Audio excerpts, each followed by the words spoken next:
From the East and the West, you've heard others, but now you've tuned into the best. This is a Prime Wave Media production.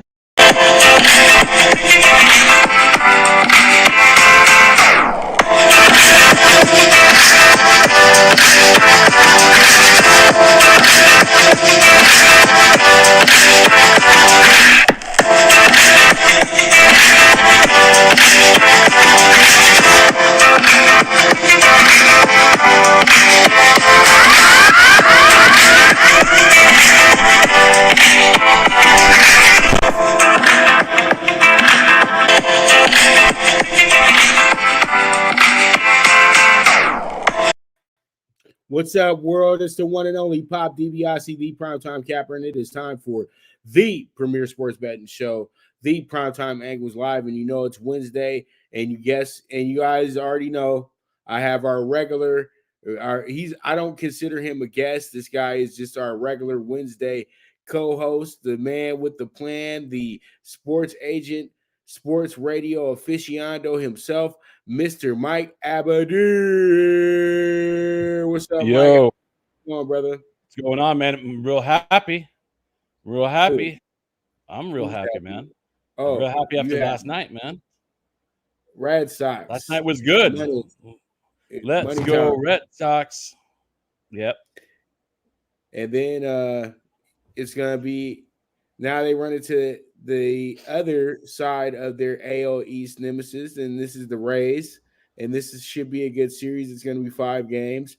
I think that pretty much this one right here could be the upset series because both these teams play in the same division and everything like that. But from what I see, the Rays are the toughest team in the American League. But the second toughest team in the American League is the Red Sox because the other two teams are good, but I wouldn't see them beating either or these teams, either or, but we'll see though. I can't say that in baseball. Yeah, I agree with you. I think these are the two best teams in the American League right now. But look, man, the Rays have really done a number on both the Red Sox and the Yankees. It's like the little kid, the little brother grew up and became bigger and better than both his other two brothers. You know what I mean? This is like Eli Manning, surpassing Peyton and the other goofy one, Cooper, and becoming, multi Super Bowl winner while the other two guys haven't done jack kind of thing. The Rays have been that team for a while now. They've been really, really good. They've been to more World Series than the Yankees have in the last 15 years. Think about that, right? So the Rays have played these two teams really, really tough. I'm thinking that the Rays are a deserved favorite. That's for sure. If I was neutral and, had nothing emotional on the line or any fanhood or anything like that, I would say that the Rays should take care of business. But that's why you got Chris Sale back. Eovaldi was dealing yesterday against one of the best lineups in the American League. So, I mean, if you're able to get starts in from both of those two guys, then you just never know. Because those are as two of good pitchers as there are in the American League. So then it really becomes more about, each one-off game. Who do you get a better pitching outing from? One of those guys or from whatever the hell the Rays are going to do, bullpen, committee. You just don't know what they're going to throw at you. You know what I mean? I got you, Mike, but let's go ahead and do this. I don't mean to be rude or anything, but we do have the baseball segment coming up next. So I want to stay on script, and let's go ahead and talk about Urban Meyer's situation in Jacksonville right now. Urban Meyer under fire in Jacksonville. What are your thoughts on that, Mike? I mean, he didn't do anything that bad. Like no crime or anything like that. Now, with that said, it makes him look really full of shit because he preaches one thing and does another, right? And how he talks about that one thing versus how he talks about the other would make it seem like they're two different people. So he's completely lost credibility in his locker room. That's the main problem here. I know people are like, oh, with a younger gal. Well, what does that mean? She's either a minor or an adult. You know what I mean? So it was probably some like 20-year-old or something like that, which he's, 2.5 times her age. It's not a good look, for a man with gray hair to be doing that kind of nonsense. It's not a good look from your CEO to be doing that kind of nonsense. But he didn't break any laws. He may have had a few drinks. I don't understand the whole situation though, Pop, because supposedly he stayed behind in Ohio for one more night to hang out with his family. And then I read that he goes out with his family for dinner and cocktails or whatever. And then he's grabbing ass and getting lap dances with his family there, or did they leave? Or I kind of want to know some of the specifics, because I didn't read anything that says that they were gone by the time he did it. He was like sitting with them eating dinner, and some girl came by, and then the next thing you were told is that he's basically almost getting lap dances. Well, I just think that it's just I just think it's just hater. I think it's pettiness, to be honest with you, dude. I know Urban Meyer preaches Urban Meyer, but the only reason why it's petty because what you just said, Mike. Urban Meyer preaches a certain type of program and a certain type of lifestyle, and you don't expect him to do these things. But I thought the pitcher was harmless. I know what people were thinking. Oh, he looked smashed. Nah, he looked like an old man who would look like he's a little bit past his bedtime. He's a superstar in the state of Ohio, especially in that area of southern Ohio as well, too. Mike, you have to understand how Ohio people are, okay? The Ohio people treat their superstars like they treat J-Lo in New York and LA, and how they treat Kim Kardashian all over the world and everything like that. So they're going to run up on these people. Now, if Urban Meyer was over at Ocean Prime in Beverly Hills, we all know ain't nobody going to run up on you and take a picture because people know better than that. But when you're over at Stuckey's in Columbus by the college, oh God, you're gonna have people running up on you thinking that, it's time to ask for pictures and be in your face and do things. And then let's go ahead and put it on the internet. So then the internet can go prejudge what the situation is. And then your owner comes in and says, we had this talk, blah, blah, blah, blah, blah. Your owner didn't need to have that talk if Twitter didn't say anything. And I think that the owner looked a little I didn't respect the owner for what he did, to be honest with you.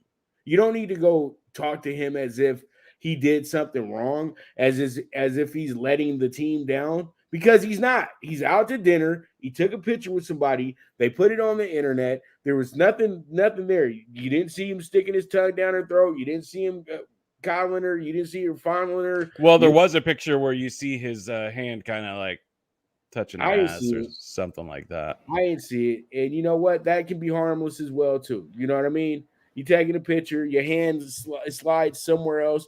Hey, it's there. But everybody wants to put 10s on 20s. Yeah, but here's the thing, and I'm gonna push back on you a little bit, even though I was also on your side defending kind of Urban Meyer a little bit.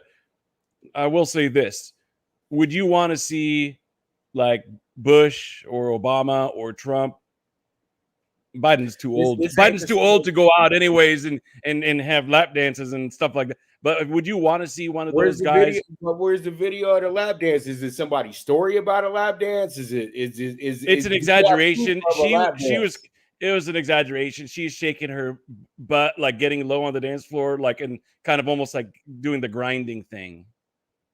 Okay, it's not really a lap dance, but I mean, I'm exaggerating on saying lap dance, but it's I could see how some people that are ignorant would be able to say that. But look, what my point is, you wouldn't want to see Bush or Obama or Trump or one of these guys in that behavior. Why? Because they're your country's CEO, right? So you want to see him in distinguished situations. You want to see Urban Meyer's, in distinguished situations. He's a CEO of your company. So I could understand the owner a little bit being like, hey, man, come on, man. I know you're getting tail at home. I know you're getting tail on the road, but I don't want the world to know you're getting tail. You feel me, dog? That's kind of how probably what he said to him. And that's why he also said, I'll keep it private what I said. But he's almost telling the media, making it seem like, oh, I came down on him real hard. I don't know. I don't think there's anything to come down hard on except for to say, hey, man, don't put yourself in stupid situations with dumb college girls. Simply put, you're a married man, right? Now, here's the other thing I was going to tell you. Why does this matter in the locker room, Pop? Now, there's a situation, and it's public records, so I don't mind saying it. Okay. So John Gruden, when he was with the Raiders the first time, you know what he would tell the guys? He would tell the guys people that get DUIs are stupid. Straight up. You get a DUI, you're stupid. Guys in this locker room making enough money to get a taxi cab. This is before Uber. Okay. Straight up stupid. And he was bashing everybody that did it, making it seem like they're a total moron. Well, guess what happened like 4 years later? He got a DUI. So what you say can establish and detract from your credibility. Urban Meyer has been preaching a very conservative Southern Baptist Christian type mantra. You open yourself up to scrutiny when you do that. Right? Yeah. I mean, I'm a Christian. I got my beliefs, but I don't talk about it that much unless somebody asks. I don't go around saying this and that. But if I did, I would sure know that I'm opening myself up to potential hypocrisy.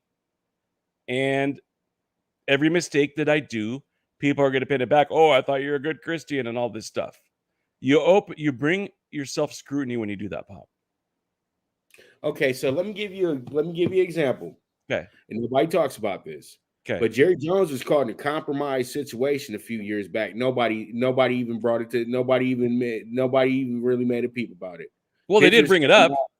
Everything came out, and you didn't see the whole team saying that we want Jerry to be more accountable, but that's because he's the owner of the team. Yeah. I'm just saying that situation was a little bit more. We need to explain that a little bit more. But when I see a picture of Urban Meyer with two young ladies, I just see that as two fans getting a picture with the old ball coach. That's really what I see it as. But this really goes to the fact that the Jaguars already didn't respect him in the locker room. So this was just a great point for the owner to finally step in and say something to him, because they're absolutely not playing to the potential that he promised that they could play to. You know what I mean? First week of the season, they're a favorite. I told you guys that was a smokescreen. That was stupid. Why would you make a team that hasn't won a game in 15 tries a favorite on opening day? Because you have this idea Urban Meyer is going to succeed, be good. But let me just get to the gist of it. The reason why they're acting like this is because they know Urban Meyer's having second thoughts. We know. Come on, man. USC's open now. And, you know, they might be willing to open up the checkbook. I'm smelling a Nick Saban situation going on, but Saban didn't even do anything crazy it's not crazy, but Saban didn't do anything like that. But I'm just saying that sometimes people might want to just get themselves fired, like Gruden's brother, Jay. You know what I mean?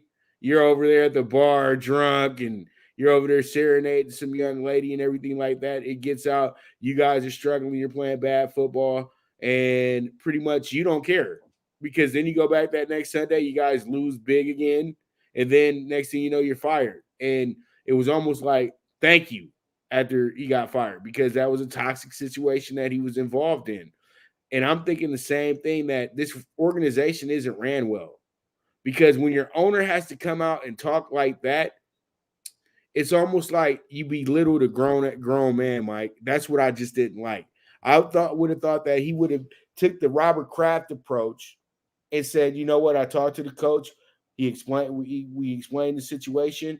We're not very happy with them. We're moving forward from this, and we'll come back around to this when the season's over. No, he just went over there like a school principal. Like, I expect more from you, dean of students. You know what I mean? I need you to go apologize to him, or we'll fire you on Friday. You know what I mean? I just didn't respect what the owner did. That's just me. But he cuts the check so he can say what he wants to say.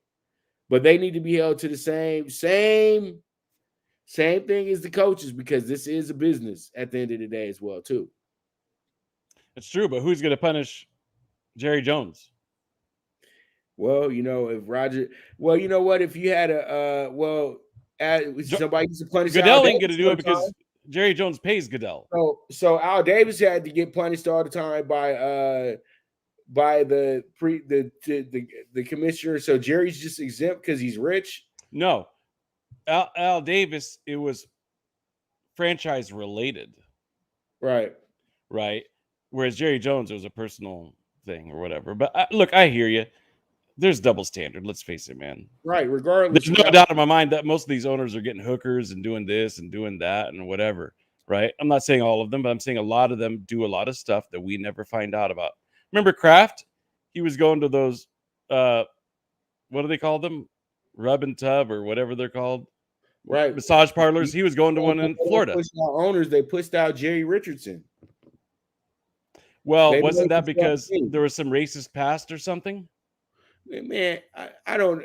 They brought up something from 40 something that had nothing to do with nothing. Yeah, but they had to because of what happened with Sterling. Yeah, but still, they did.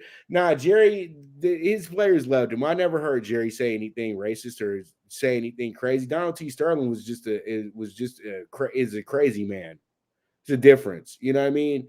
Jerry Richardson got pushed out just because there was something going on with former employees doing something with the ladies or being inappropriate, and it didn't get checked in time. But he was already on the way out anyway, really. But they take the man's statue down, blah, blah, blah, blah, blah. And you don't have a Carolina Panthers team without Jerry Richardson. Come on, let's not forget let's just not all the way throw the man away. That's my point, Mike. You know what I mean? Like, whatever happened in the past, that's messed up. But you don't throw somebody who found the team away. You just don't do that. Look, I agree with you. I honestly don't know. There has to be a line, right, that they have. Like, you owners, you can't do this or you're going to lose the team. I don't know what that line is. I don't know what the rules are. So I can't speak any further. I personally didn't think that Sterling should have lost his team. I agree. But that's my opinion.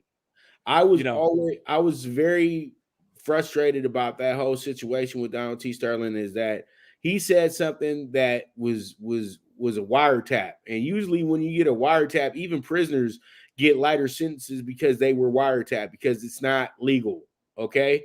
And that was the first thing that was wrong with that situation, is that she did something very illegal, and they still rewarded the situation to where she seemed right about it. But knowing the situation and knowing how much money he has, and us being two guys ourselves, hey, we might have a conversation with our significant others that have some racial things said into it as well too.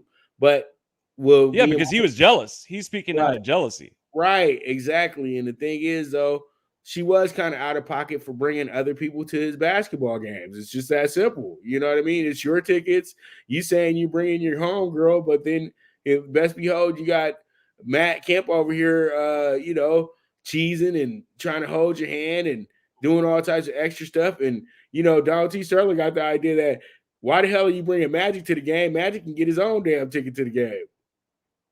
You know what I mean? So, and that and you know what? I don't want to keep going and going because we're going to switch topics, but you know where that goes back to? That goes back to those old nights in the 80s, Forum nights, Hollywood, Of course. I think Magic took some of his girls before, bro, and he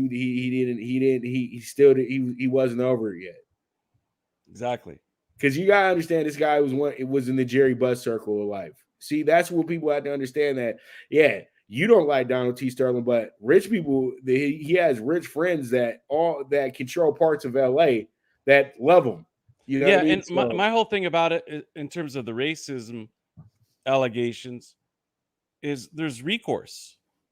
If we as LA feel that he's racist, we won't support his team. Right? So if nobody supports his team, and then you let the NBA owners take it from him because he's got zero business, zero revenue, then I understand.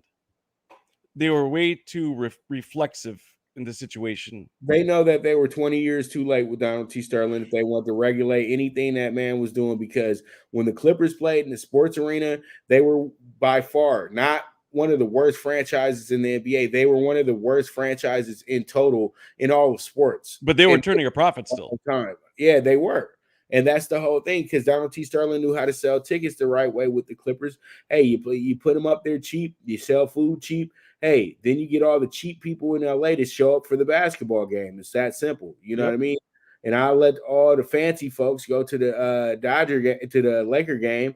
And, you know, a guy like Billy Crystal, great comedian, but, you know, he ain't in the upper echelon of what great comedians really are. He had a lot of good movies. You know what I mean? He was able to play the Hollywood will, but you see that it was only about a good 15, 20-year run.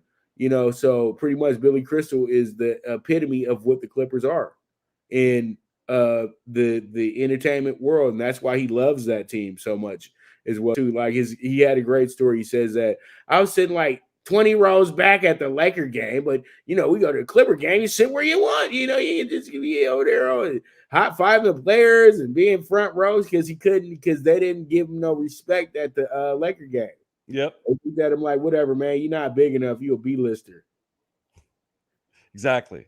You know what I mean? So let's move on. Let's talk about big move made by the Patriots today, and we won't talk long about it. But the Pats sent Stephon Gilmore to the Panthers today. What do you think of that move, Mike?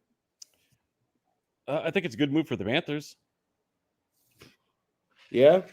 Panthers are building something nice.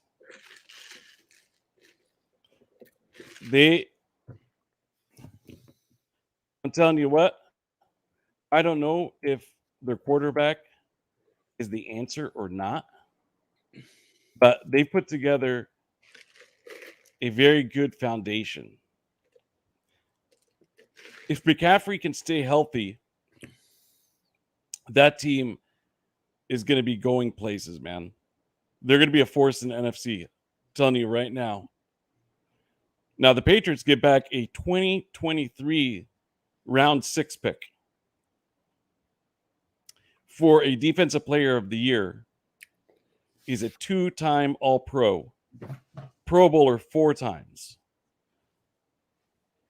So the Patriots are sending 2 messages.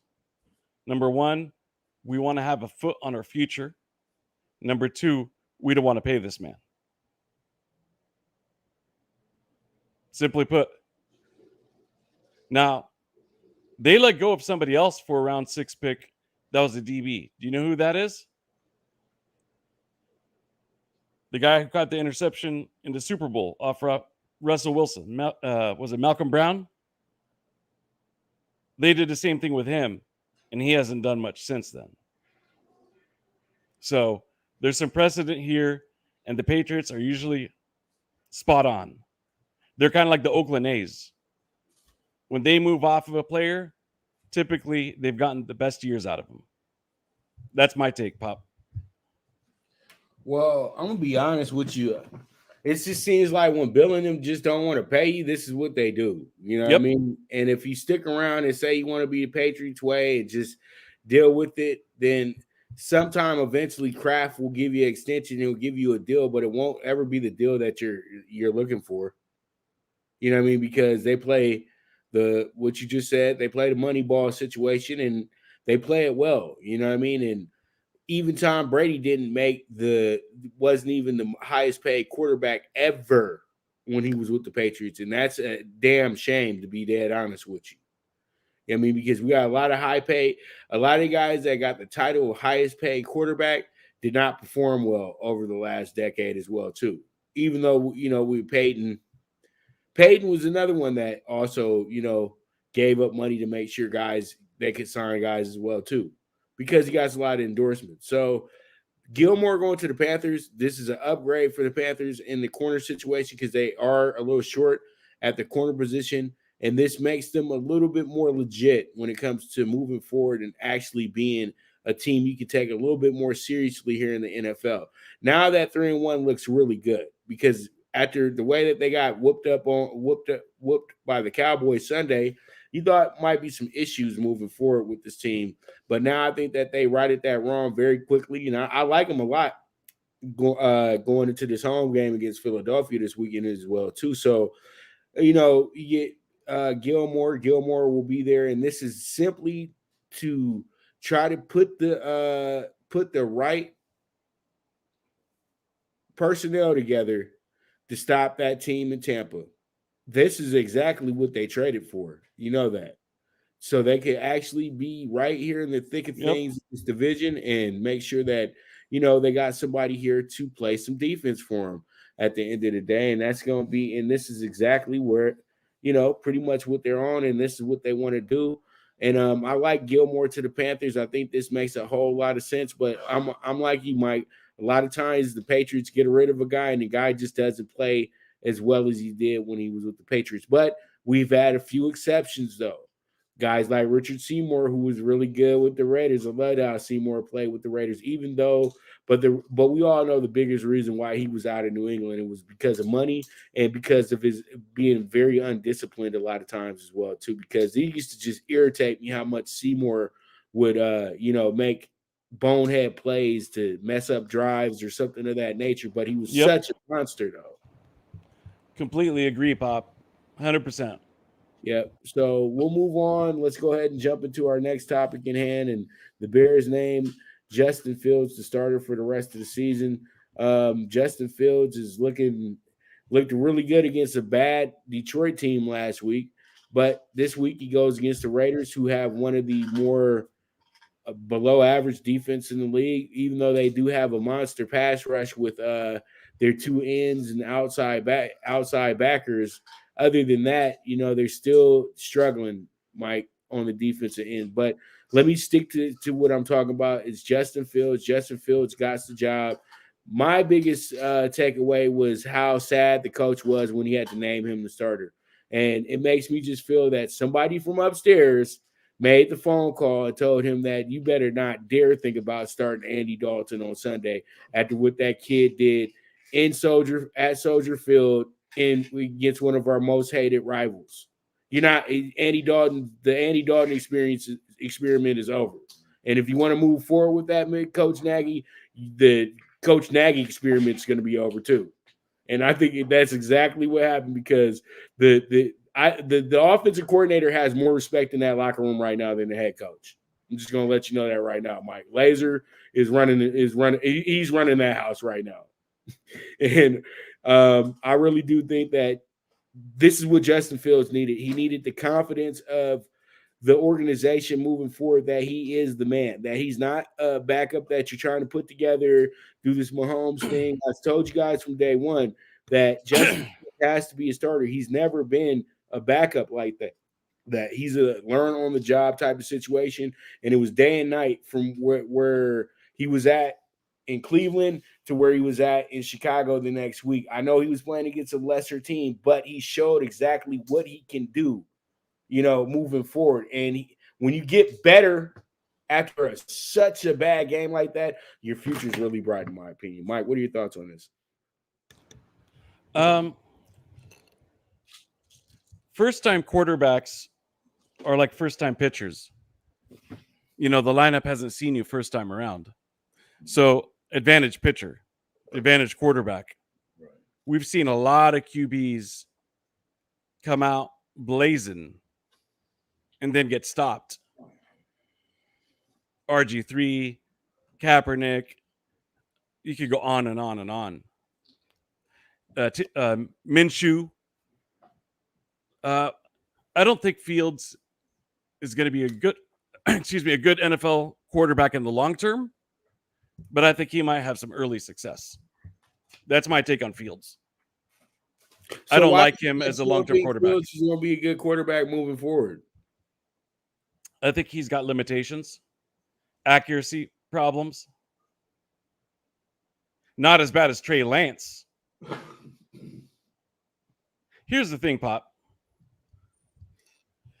In my mind, QBs that are considered athletic, they still have to be great passers first.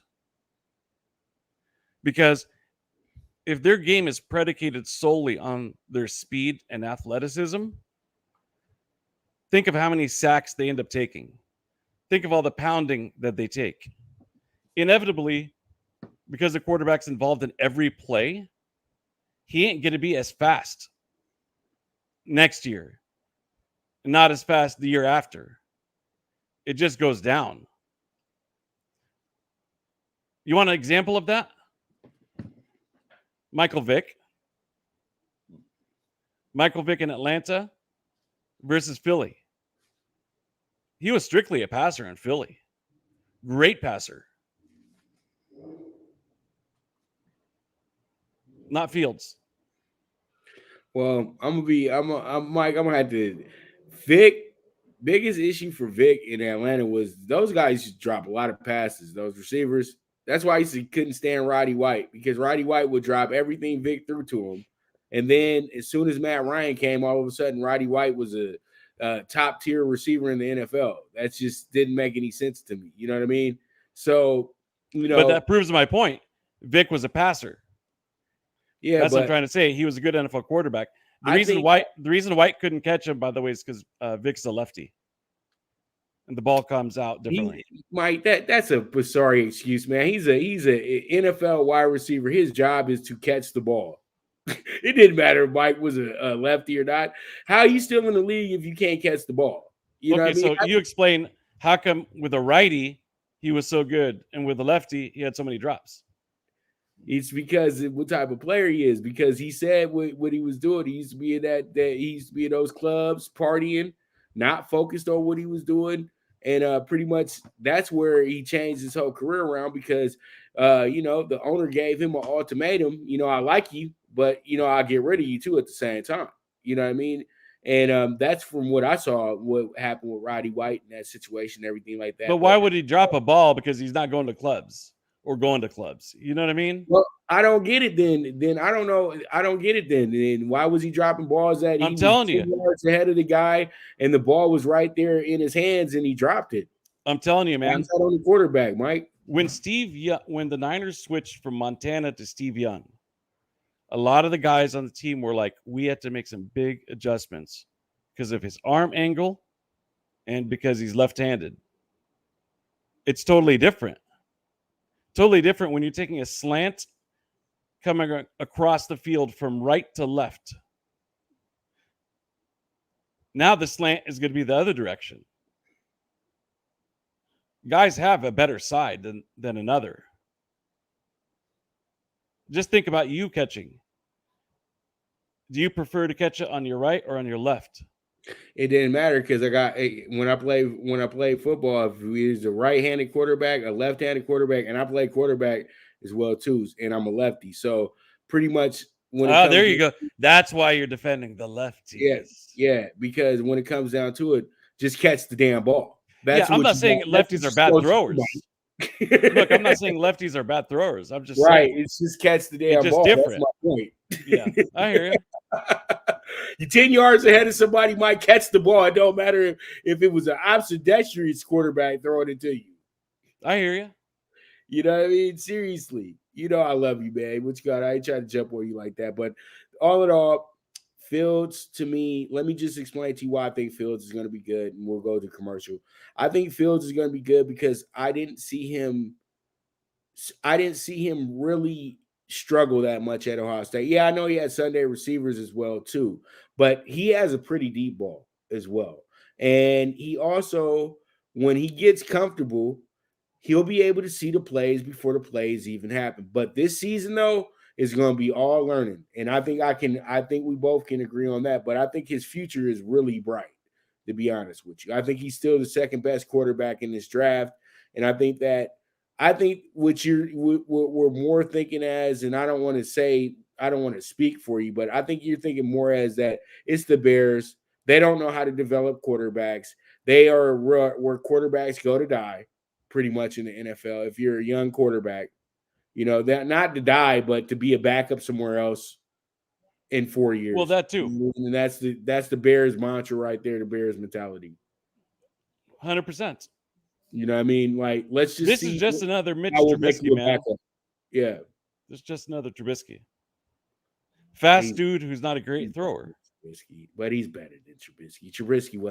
Trubisky didn't even win that many games in college. You know what I mean? That he was another scouting oversight. He was another. We ain't got no quarterbacks here, so we're just gonna go over and hype up this guy right here, just like they're doing with the quarterback now over there at North Carolina. How is at best a third rounder or higher, but they're gonna make him a top 10 pick this year because what he did last year on performance. But I always say that if you come back the next year and you don't do that well as a senior, then you might not be as good in the NFL as they think you are. Like, you still got to be stellar to me. You know what I mean? Even though they got the tape out on you, you still got to be stellar to be considered a top 10 quarterback, in my opinion. I hear you. Yep. All right. So with that, let's go ahead and take a commercial break. When we get back, we will talk about some baseball because Mike was ready to talk about baseball on the leadoff. So I had to reel him back in, but we're going to talk about some baseball right now. So you guys stay tuned. This is the premier sports betting show, the Primetime Angles, live with the one and only Pop DiBiase, the Primetime Capper, and the man, Mr. Mike Abadir, and we'll be right back to you.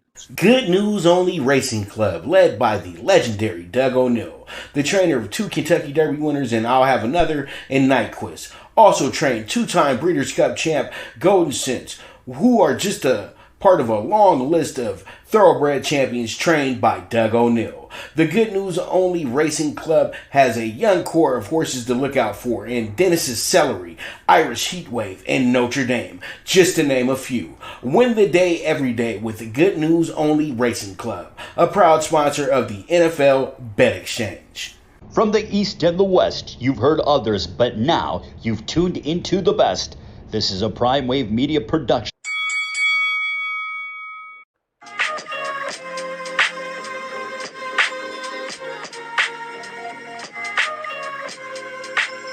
Tune into Big Wave Boxing every week with a brand new guest with the one and only Pop DiBiase, the Primetime Capper, getting the best boxing stories, best boxing angles, and the truth when it all comes down to the sweet science. Tune in to Big Wave Boxing on the Prime Wave Media channel on YouTube.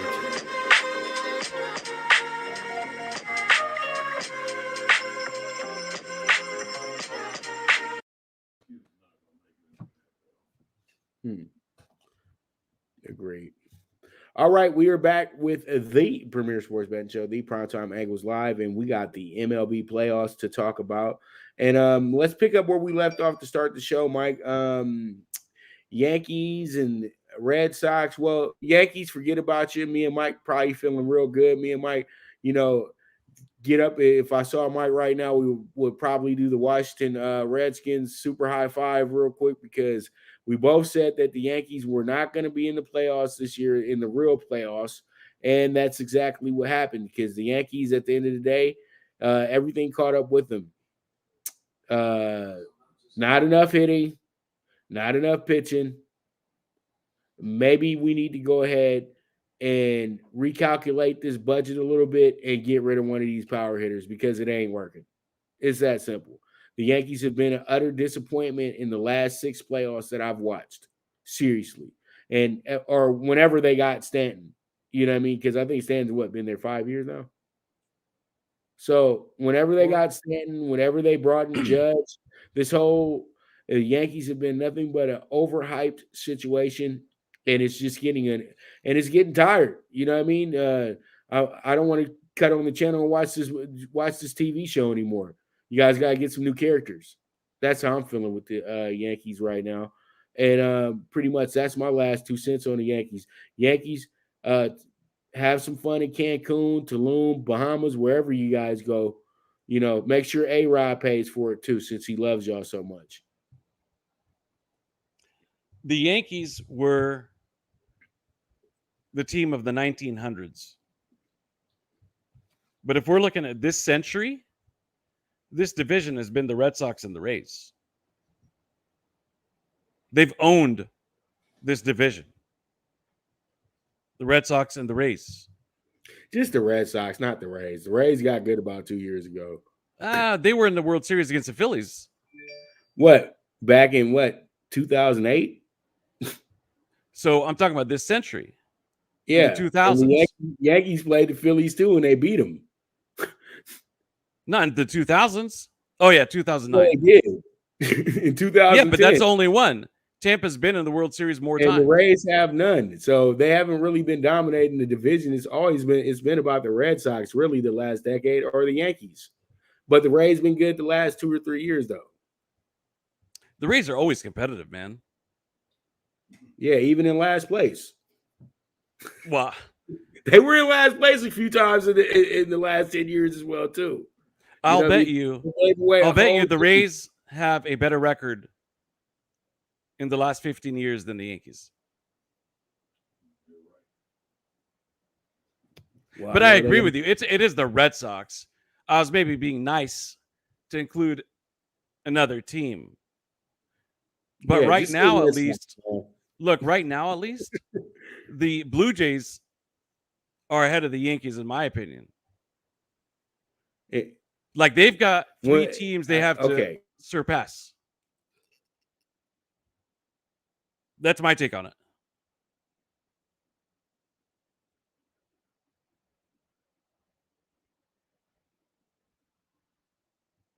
You still with me, Pop?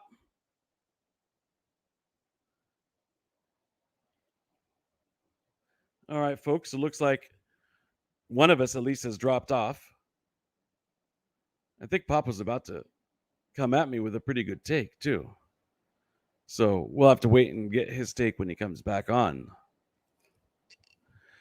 But in the meantime, as we wait for the Big Papa, the Red Sox clearly have been the absolute team of the 2000s. Keep in mind, they were in the playoffs just about every year before they won the World Series in 2004. And since then, they've won 4 World Series titles. Unmatched by any other team in baseball, not just in the AL East. So Big Papa's waiting, looking to come back on here, folks. I'm going to try to effort to get him back in.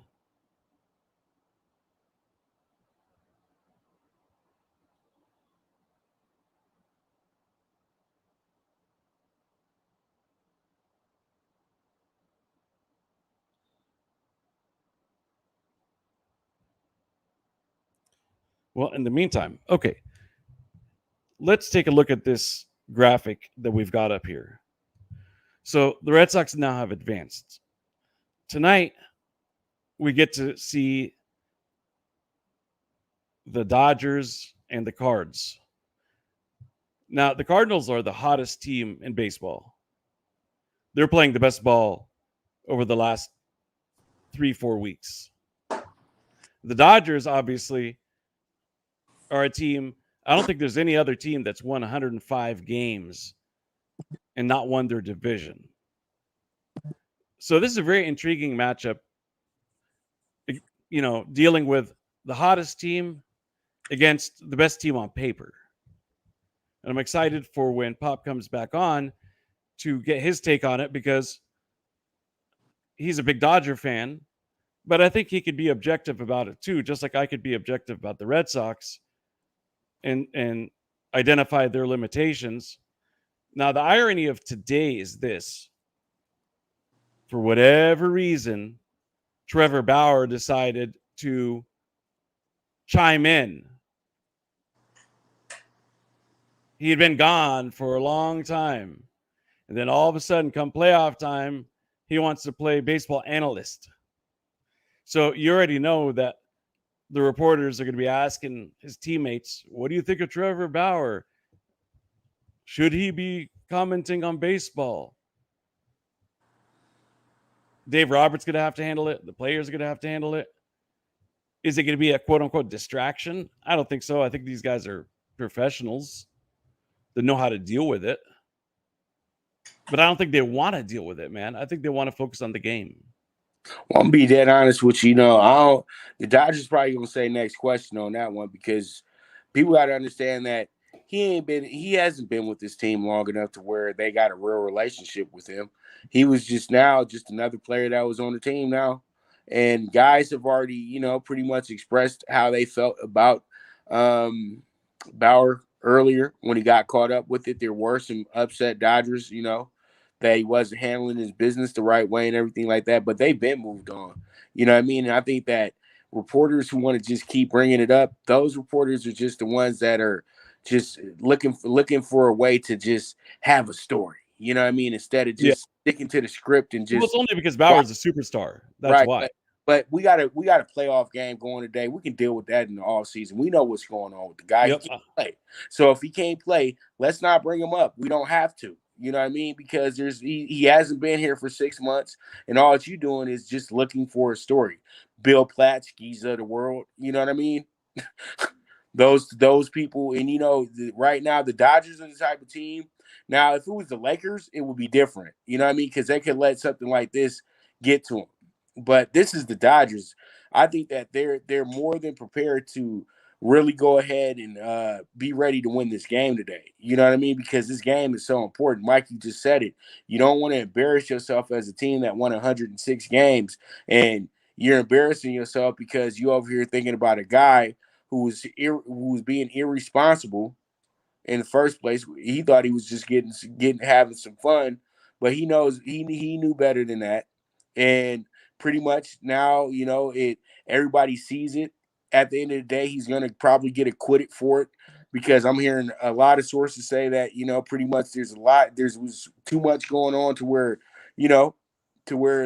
that it's a it's a he said she said situation like it's always been. You know what I mean? So pretty much that's what point they're at. And once it gets acquitted, Bauer's career is already devastated. So him going and having an opinion about a baseball game. Well, let me correct something. He hasn't been charged yet, And so the case will just be dropped. Right, he'll never get charged for it because Yeah, so that's what I'm saying. Acquittal is going to be if you're charged. Right. Once I'm gonna tell you like this, Mike. It's going to be dropped. This season they'll be like, we dropped the case because we couldn't find anything. Yep. And that's exactly because it's almost been a year, and that's exactly what they're gonna say. Passing the police department is not far from me, and usually when cases like this pop up with them, they usually dismiss them because there's just too much red tape going on both sides. Yeah, I agree. Yeah. I mean, look, it's either a crime or it's not. Right. But it doesn't take you a year to figure it out. But let's stick to baseball. I don't like doing politics. So pretty much Bauer said something cool.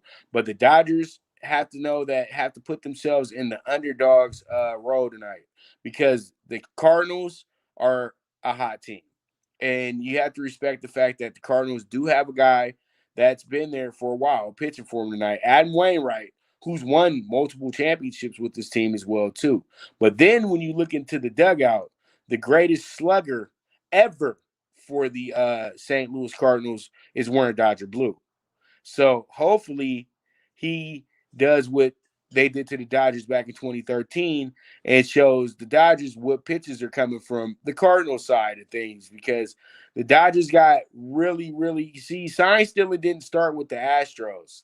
See, the Cards did it, and everybody said then somebody came back to me, that's baseball. That's baseball. That's if you don't catch it, you can get away with it. Okay, then the Astros do it. It's all of a sudden, oh, give us back the World Series. No, it's baseball, right? Right? So let's get into some baseball tonight. Hopefully the Dodgers play it smart and figure out how to steal those signs early in the game. You always know, you folks out there, you always know when Pop is passionate because the camera starts moving around a little bit. Well, because the camera's moving around because I got to hold my phone and do this because the internet's down. That's the only reason why the camera's moving around. So there you go. He's a trooper. Whatever technology is available to him, he's going to bring it so he can deliver to you folks the good content that he always brings. Tonight's game, if I'm a Dodger fan, I'm a little bit concerned. And you hit it on the head. They have to put themselves in the underdog role. Because I think you said it a couple of weeks ago when I asked you your feelings as a fan about the wild card versus the division. And you said something very key, which is, as a Dodger fan, you've gotten kind of used to the disappointment. I think tonight, if they put pressure on themselves as a heavy favorite, there may be another disappointment to add to your list, Pop. Well, the thing is, Adam Wainwright is pitching magnificent baseball right now. He's really went it back over and has really rekindled what he used to be. But I'm thinking to myself, though, those 8 straight wins that he had in a row, once again, they were against teams. About 80% of those teams were already like, you know what? Our season's already over. What are we? I'm not going to go out here and go twist my hip to try to hit the ball off Wainwright tonight. I'm just going to go up here. The only team they played that Wainwright shut down was the Brewers. That's it. And they're playing the Dodgers tonight, and the Dodgers, you saw what the Dodgers did to the Brewers over the weekend. So the Dodgers are hitting so well right now. It would be a travesty that if the Dodgers lose this game tonight. But as Dodger Blue, the crew, everybody in Dodger lure and Dodger fan base is very nervous about this game because once again, the St. Louis Cardinals have always been a thorn in the Dodgers side, and this goes all the way back to Brooklyn. Yeah. Plus, look, a 1-game playoff, anything can happen. Yes. I think if it's a 7-game series, clearly the Dodgers are the best team, and that would be proven over 7. The more sample size you have, the more the Dodgers look good. The concern is it's a 1-game playoff. So let me ask you something. Yeah. What are your thoughts about the way Dave Roberts has positioned this rotation to where Scherzer starts today, and then if you survive, what does that mean to the rest of the rotation? Obviously, Clayton Kershaw's out. That's disappointing because as a fan, I would have liked to have seen him, a good left-handed starter for the Dodgers and get the full complement of the Dodgers pitching staff in the playoffs. Now they've got enough depth where it's not going to be a problem. But what do you think about how this rotation is shaken out right now in terms of who's pitching today, who's pitching game 1, etc.? Well, Kershaw hasn't been a factor all season, really. He's played, 2 months this year? So Kershaw being out for the playoffs isn't really a big deal to me right now because he didn't even have that great of a season. Well, yes, you would love to have him because he's Clayton Kershaw. But with the way that Buehler and Urias have been playing the whole season, specifically my man, Urias, because Urias has been dynamite. First 20-game winner in the National League in some time. First Dodgers 20-game winner since 2014. And that's surprising because Clayton's had some really good seasons since that point as well, too. Just wasn't able to be a 20-game winner because he goes out for about a month every season since that point. But if the way he pitches, I don't want to say if I was the manager, but honestly, I'd do that right now. But if I was Roberts, I would have went with the kid from Mexico just because he gives me a different look. He gives me a different feel. The Cards know Max Scherzer, and Max Scherzer has struggled the last 3 games. Yes, the Dodgers have won. Yes, the Dodgers look good, but he's given up 5-6 runs a clip. You know what I mean? And, and this is against teams like Colorado, even though we know Colorado can hit, but still, you're supposed to shut Colorado down. You're going from no hitters to now they've scored 4 runs and the bases are loaded. So that's what kind of irks me tonight is that Scherzer has kind of slowed down just a little bit because, you're not going to stay that hot forever, and I think that if you'd have had the kid going tonight or Buehler going tonight, it gives me a little bit more, it doesn't make me as nervous. You know what I mean? Scherzer, I know he is a Hall of Famer. He is the man, but I know how the Cardinals are. And when you're a really good pitcher, the Cardinals they're gonna test you. They're gonna make you work. You know what I mean? When you're an established pitcher. I think that they would have got a little too aggressive with either Urias or with Buehler tonight to the point to where the Dodgers pitching matchup makes you more comfortable. But it's still Mad Max on the mound. You can't doubt what Mad Max has been doing. He's been absolutely incredible. But Wainwright has been absolutely incredible here the last 2 months as well, too. So this is going to be one of the better pitching matchups of the whole season, in my opinion. Agreed, 100%, man. I think this is going to be a really fun game to watch. I'm looking forward to it. And you're onto something. Pitchers could go on slumps like hitters. Right. So Scherzer's kind of going through a slump. Yes, he's a Hall of Famer. He's a dominant pitcher. And I would not be surprised if he got that dominance back tonight. But nonetheless, he is in a slump. We'll see if he can get out of a slump. It's got to be tonight. Yeah, it has to be tonight. I expect, but you know what? I'm going to give you a good prop too, Mike. Cody Bellinger homers tonight. That's happening. That's going to happen tonight. And I'm going to tell you right now, Cody Bellinger is now 100%. A lot of people got on Cody's case because they felt like he wasn't hitting the ball well, but people have to understand the man had a bad calf literally 75% of the season. He played through an injury. So now he's 100% ready to roll, and I think that he's ready to roll right at the right time for the Dodgers. He has to, right? Somebody's got to make up for Muncy. But the thing is, though, I never worry about Cody Bellinger because I know he knows when to step it up, and and we can have a big chuckle about this. And the reason why he's going to step it up big time is because he cut his hair. He got rid of that stoner, eyes in a glaze haircut that he was having. Everybody would be like, "Man, he must be smoking some good over there." Now it's like he's back to business. And that's why I say Bellinger is going to be huge in this playoff. Yeah, somebody's got to make up for the loss of Muncy. Right, but the Dodgers are so stacked. Making up for the loss of Muncy is I wouldn't say minimal, but it can be made up. Well, do you think Matt Beatty is the guy? Because he's the one playing in his place. Matt Beatty is a hell of a player, man. All right, there you go. He's a hell of a player. And then you have and then you know what? You still got Albert.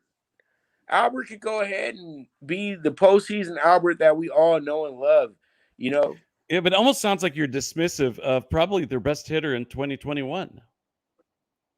I'm not that dismissive of Max. You know what I mean? I just know what the Dodgers have in the lineup. That's the whole thing.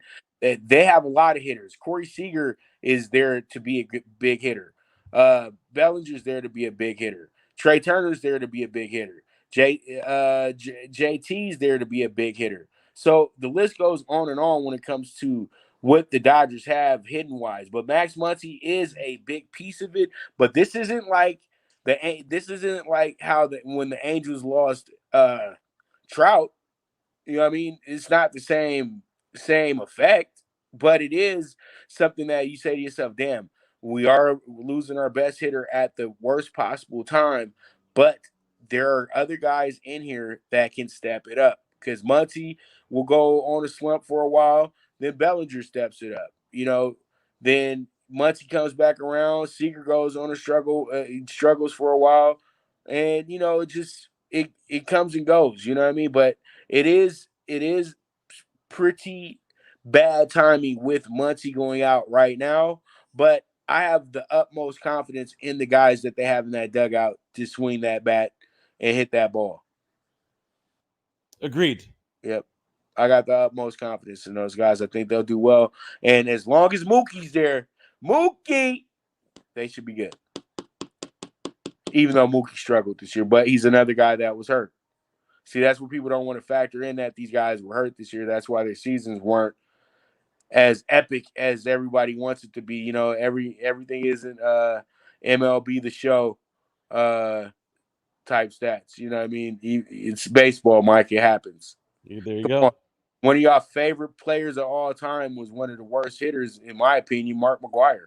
Come on. This is why we all knew Mark McGwire was on roids. One year he hits 50, then next year he hits 9. Oh, he was hurt most of the year. Well, yeah, he was hurt because he wasn't on roids that year. Because the roids probably, went wrong and he got hurt. You know what I mean? So it is what it is at the end of the day. But you know what I mean about McGwire, too. Oh, yeah, of course. McGuire would have a great home run season, and the next season he would be absolutely pathetic. Oh yeah. You know what I mean? Canseco and McGuire are the godfathers of roids. Right.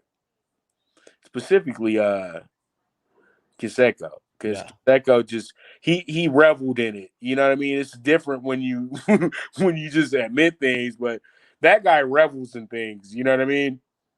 And he's still huge. Well, we need to figure out how to set up the fight with him and Jake Paul because he wants to fight Jake Paul because Jake Paul used to date his daughter, and his daughter is just like her mother, Blondie. So Yep. so Josie Canseco. yeah, so pretty much, how it goes. It was funny. I was looking at Canseco's story. It's really bad. You know what I mean? Like, damn, dude. Like, just when you start going over things what Canseco did, like Canseco wasn't really a good baseball player when he was drafted. He was decent. He's okay.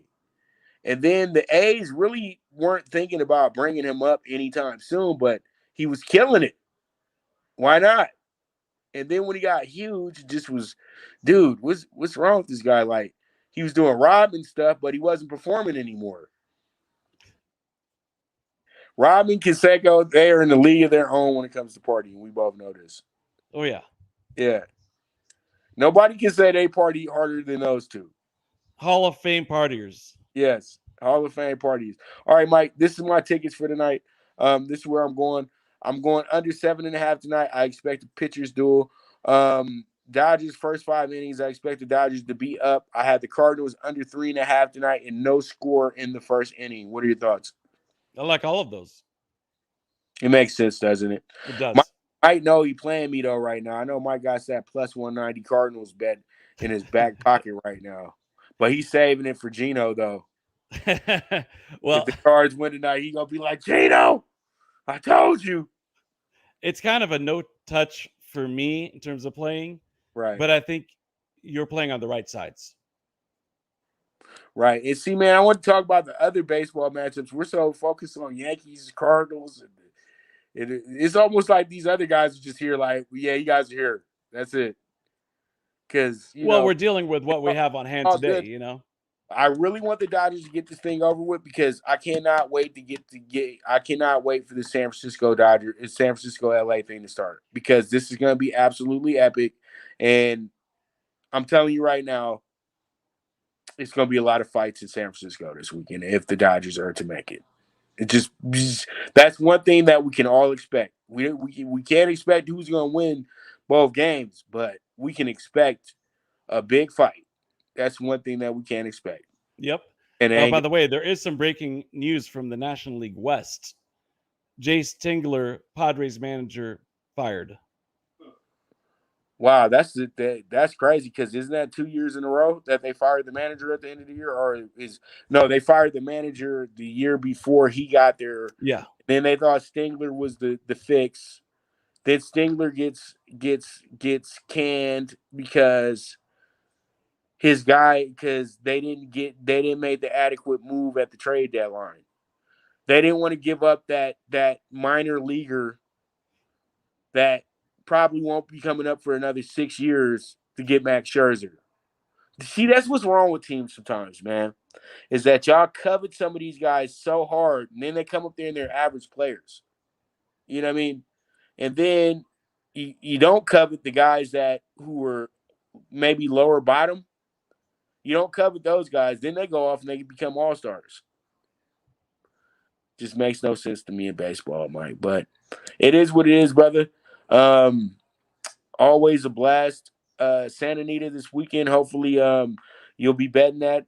And I may be there Friday. I keep you posted. Hopefully, you can join me there Friday if you have time. So we'll talk a little bit more about that. But Horsing Around will be back this week. Damn, I feel like I got a bun or something with this poster behind me the way that this is setting up right now. I feel like I got a man bun or something. But all in all, though, Mike, any last words? Excited about baseball. Excited Mike? for the last few weeks of baseball, man. This is where it all counts here, and I'm all about it. So, are you going over to Gino's house to be like, yeah, every time the Cardinals score? Yeah. Nah, I don't rub it in or anything like that. but I speak the truth. All right, man. Well, we all know the game that LA is going to be watching tonight, and it's going to be over at the Ravine. So, hey, it is what it is. As usual, Mike will be back with us next Wednesday. It's always a pleasure to have my man on the show with us. But you guys already know what time it is, man. It is the premier sports betting show, the Primetime Angles Live, with the one and only Pop DiBiase, the Primetime Capper, and the aficionado, sports aficionado, Mr. Mike Abadir. And also, you guys make sure to tune in early tomorrow, 10 a.m. Pacific time, for the NFL Bet Exchange. I got some good stuff for you. We had a terrible week last week. Mike got to make up for it. All right, so with that, as I always say, bet with your head, not with your heart. If you got a hunch, bet a bunch. The movement is moving, and I am gone.